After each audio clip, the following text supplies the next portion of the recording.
नमस्कार मंडळी, आज आपण जरा एक युनिक रेसिपी बनवतोय। आपण खारीपासनं खीर बनवतोय। ॲक्च्युली आता तुम्ही म्हणाल की खारीपासनं खीर म्हणजे दूध खारी खाल्ल्यासारखं लागेल, तर अजिबात नाही। याची चव थोडीशी युनिक लागते। ॲक्च्युली माझ्या मोठ्या काकू ज्या आहेत त्या कायम ही खारीची खीर बनवायच्या, तर मी त्यांच्या हातची खाल्ल्यानंतर आज स्वतः ट्राय करते। बघू आता कशी बनेल। त्याच्यासाठी मी 2-4 खारी घेतल्यात आणि आता त्यांना आपण असं छान कुस करून घेऊया, भुगा करून घेऊया।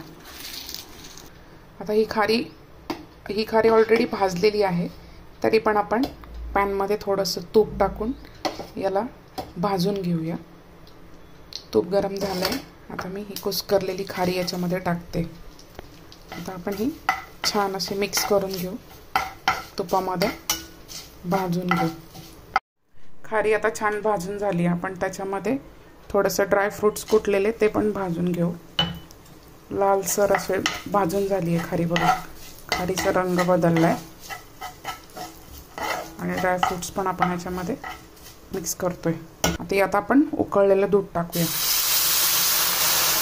आवडीनुसार तुम्हाला पाहिजे तेवढं तुम्ही दूध टाकू शकता, कसं तुम्हाला कन्सिस्टन्सी ठेवायची।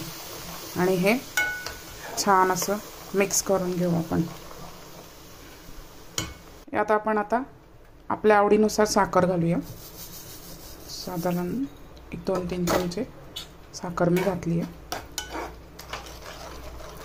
आता मला हे मिश्रण थोडंसं घट्ट वाटतं, तर मी आणखी थोडंसं दूध त्याच्यामध्ये ॲड करते। मस्त अशी उकळी आलेली आहे। एक उकळी आली की आपण गॅस